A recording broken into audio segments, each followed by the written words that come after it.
খবরের শুরুতেই থাকছে হেডলাইন্স। ড্রোন হামলায় বিপর্যস্ত মস্কো, বিমানবন্দর বন্ধ, উত্তেজনা তুঙ্গে। কাশ্মীরে উত্তেজনার জেরে সীমান্তে আটার মজুদ বাড়াচ্ছে পাকিস্তান। বিশ্বযুদ্ধের বিজয় স্মরণ, 2 দিনের জাতীয় ছুটির ঘোষণা ট্রাম্পের। সন্ত্রাস বিরোধী অভিযানে খাইবার পাখতুনখোয়ায় সেনা ও 8 জঙ্গি নিহত। গাজায় ইসরায়েলি আগ্রাসন অব্যাহত, একদিনে আরও 54 ফিলিস্তিনি প্রাণ হারালেন। কাশ্মীর হামলা, নয়াদিল্লিকে দাঁতভাঙা জবাব দেওয়ার হুঁশিয়ারি পাকিস্তানের। গাজা দখলের নতুন ছক, স্থায়ী নিয়ন্ত্রণের দিকে এগোচ্ছে ইসরায়েল। কাশ্মীর ইস্যুতে ভারতকে নিশানা করার চেষ্টা ব্যর্থ, ভেস্তে গেল নিরাপত্তা পরিষদের বৈঠক। আসছি বিস্তারিত খবরে। রুশ আকাশ প্রতিরক্ষা বাহিনী দাবি করেছে যে তারা রাশিয়ার রাজধানী মস্কোর দিকে আসা একঝাঁক ড্রোন ধ্বংস করেছে। এর ফলে মস্কোর বিমানবন্দরগুলো সাময়িকভাবে বন্ধ করে দেওয়া হয়েছে। এই ঘটনাটি টানা দ্বিতীয় রাতের মতো ঘটেছে। আজ মঙ্গলবার ভোরে রুশ কর্মকর্তারা জানিয়েছেন, বিভিন্ন জায়গা থেকে আসা প্রায় 19টি ইউক্রেনীয় ড্রোন ভূপাতিত করা হয়েছে।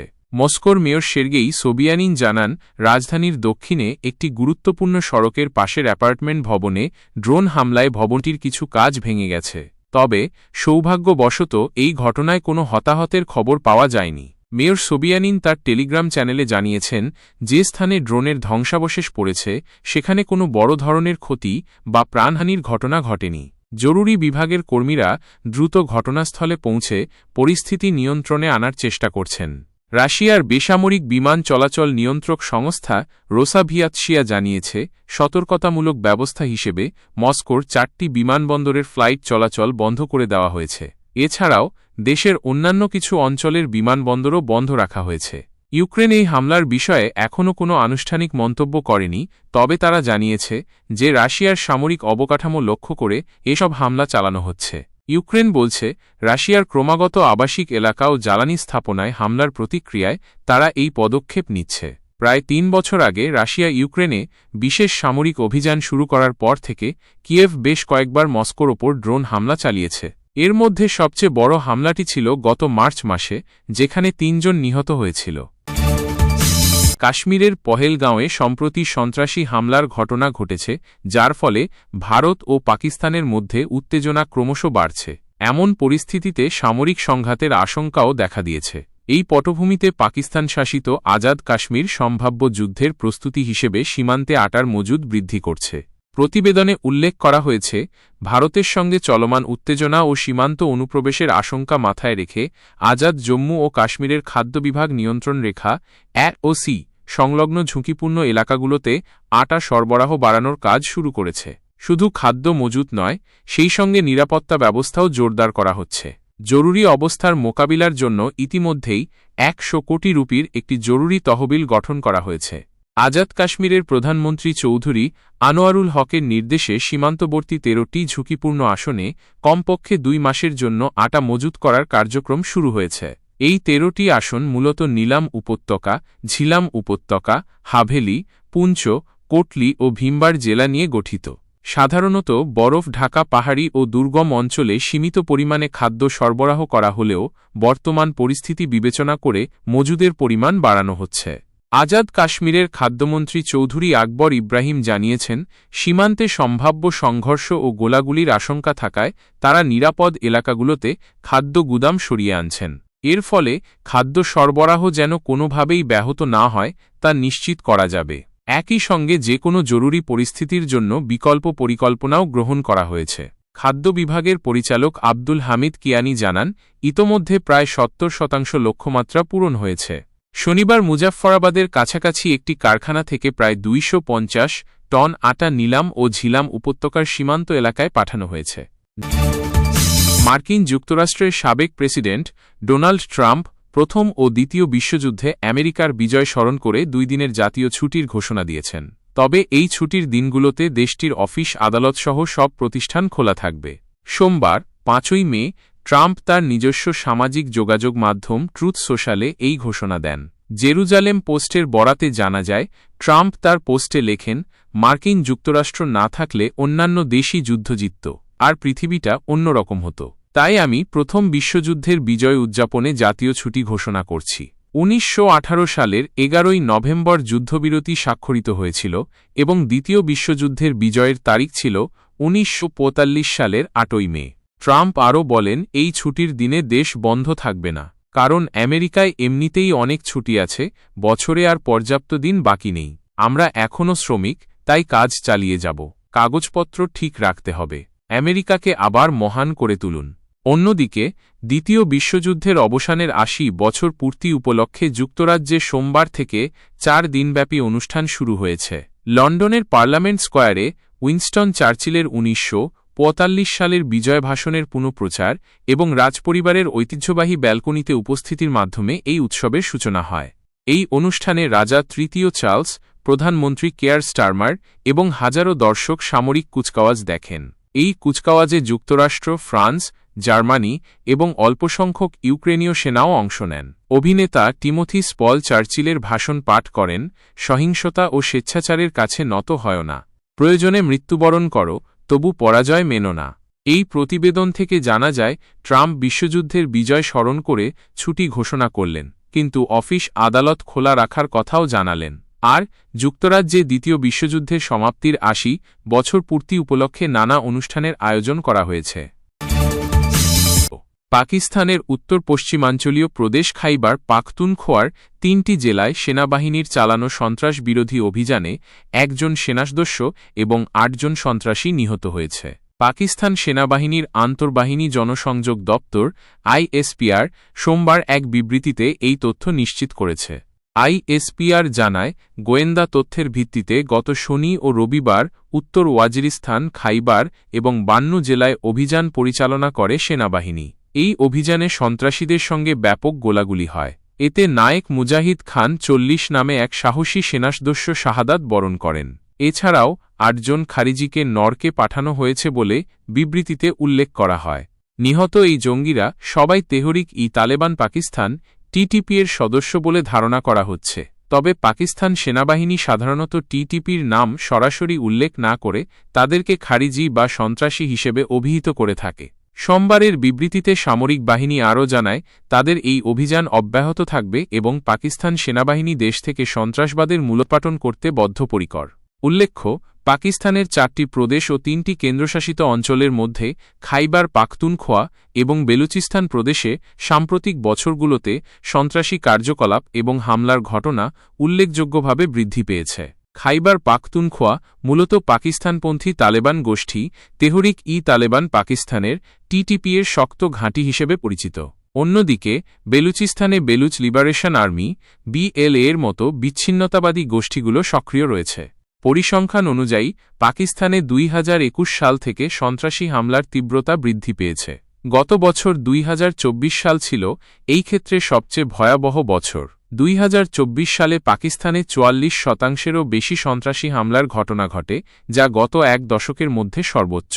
এসব হামলায় 685 জন সেনা ও 927 জন বেসামরিক নাগরিক প্রাণ হারিয়েছেন। তবে একই সময়ে সেনা ও পুলিশের যৌথ অভিযানে 934 জন সন্ত্রাসী নিহত হয়েছে। ফিলিস্তিনের অবরুদ্ধ গাজা ভূখণ্ডে ইসরায়েলি বাহিনীর হামলায় মৃতের সংখ্যা বেড়েই চলেছে। সর্বশেষ হামলায় একদিনে কমপক্ষে আরও 54 জন ফিলিস্তিনি নিহত হয়েছেন এবং শতাধিক মানুষ আহত হয়েছেন। এর ফলে এই উপত্যকায় মোট নিহতের সংখ্যা প্রায় 52,600 জনে পৌঁছেছে। আল জাজিরা জানায়, সোমবার গাজা জুড়ে ইসরায়েলি বিমান হামলায় আরও 54 জন ফিলিস্তিনি প্রাণ হারিয়েছেন বলে স্থানীয় চিকিৎসা ও বেসামরিক প্রতিরক্ষা সূত্র নিশ্চিত করেছে।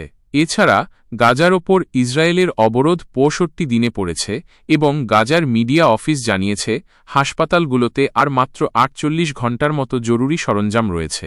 এতে হাজার হাজার অসুস্থ ও আহত মানুষের জীবন চরম ঝুঁকির মুখে পড়েছে। অন্যদিকে বার্তা সংস্থা আনাদোলু তাদের পৃথক প্রতিবেদনে জানায়, 2023 সালের অক্টোবর মাস থেকে ইসরায়েলের চালানো ব্যাপক হামলায় নিহত ফিলিস্তিনিদের সংখ্যা বেড়ে সোমবার পর্যন্ত কমপক্ষে 52,567 জনে দাঁড়িয়েছে বলে স্বাস্থ্য মন্ত্রণালয় জানিয়েছে। মন্ত্রণালয়ের বিবৃতিতে আরও বলা হয়েছে, গত 24 ঘণ্টায় ইসরায়েলি হামলায় আরও 119 জন আহত হয়েছেন। ফলে এই হামলায় মোট আহত মানুষের সংখ্যা 1,18,610 জনে পৌঁছেছে। এখনও বহু মানুষ ধ্বংসস্তূপের নিচে এবং রাস্তায় পড়ে আছেন, কিন্তু উদ্ধারকর্মীরা তাদের কাছে পৌঁছাতে পারছেন না।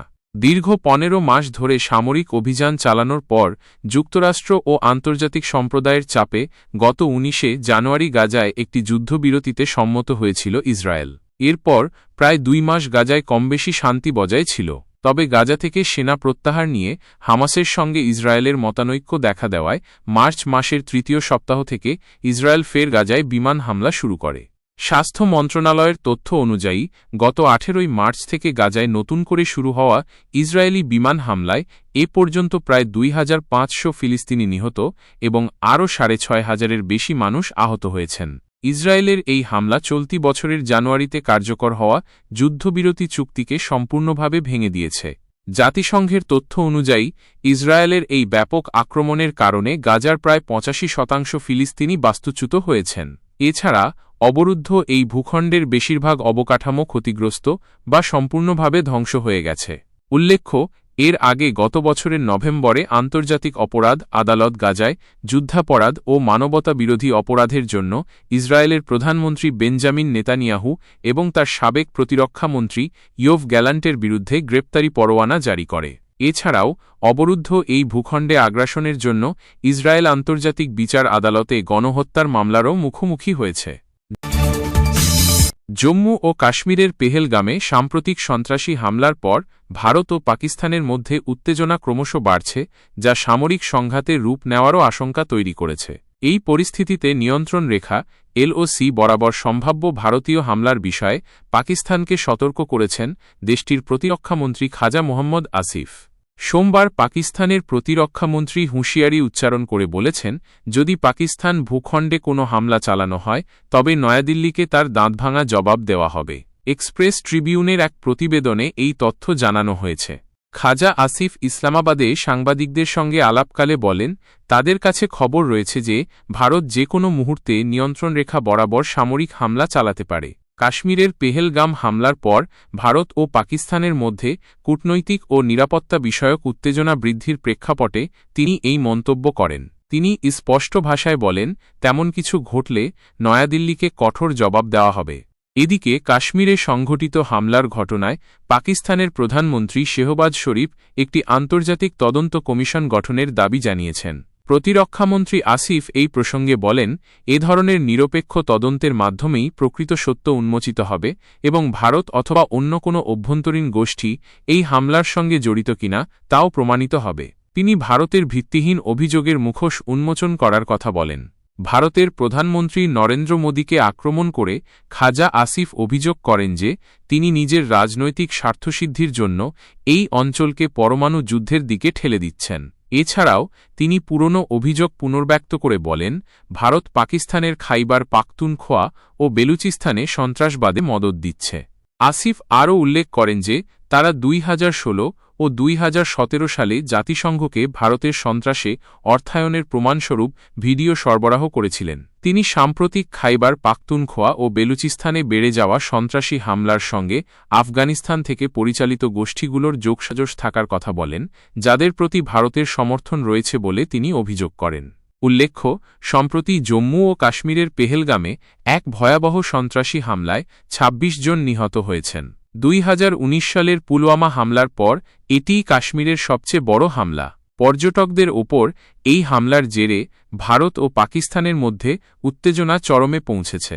এই পরিস্থিতিতে ভারত ও পাকিস্তানের মধ্যে কূটনৈতিক সম্পর্ক তলানিতে এসে ঠেকেছে। ভারত ইতিমধ্যেই গুরুত্বপূর্ণ সিন্ধু জলবণ্টন চুক্তি স্থগিত করেছে, যার প্রতিক্রিয়ায় পাকিস্তান সিমলা চুক্তি স্থগিত ও ভারতীয় বিমানের জন্য তাদের আকাশসীমা বন্ধের ঘোষণা দিয়েছে। এই উত্তেজনাকর পরিস্থিতির মধ্যেই পাকিস্তান গত শনিবার আবদালি ব্যালিস্টিক ক্ষেপণাস্ত্রের সফল উৎক্ষেপণ করেছে এবং সোমবার আরও একটি ক্ষেপণাস্ত্রের পরীক্ষা চালিয়েছে।